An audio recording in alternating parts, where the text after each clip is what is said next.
เดือนเก่ามาฮอดแล้วบ้านป่าคาดอนเห็นนกเขาง่อยค้อนส่งเสียงหาสู่ถึงฤดูเดือนเก่าชาวลาวเฮาท้องถิ่นคงสิเคยได้ยินประดับดินกินก่อนทานขอดน้อมถวายพงหมู่ม่านหยาบหายพากันอยู่เป็นสุขบ่มีโพยภัยทุกข์ผ่านมาใกล้ๆมีแต่สดใสสื่นคืนวันแสนมวลต่างก็ส่วนพี่น้องตรงเต่าแต่งท่าน บุญเขาประดับดินถือว่าเป็นบุญประเพณีอันหนึ่งที่บรรพบุรุษเราได้ตั้งไว้ในเหตุ12เพื่อให้ประชาชนได้ปฏิบัติสืบกันมาตั้งแต่โบราณกาลจนถึงปัจจุบันโดยจะกำหนดในวันแห่ม14ค่ำเดือนเก่าหรือว่าเดือนเก่าดับ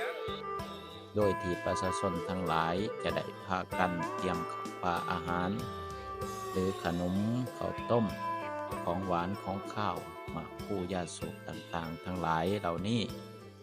มาเต่ามาโฮมเข้ากัน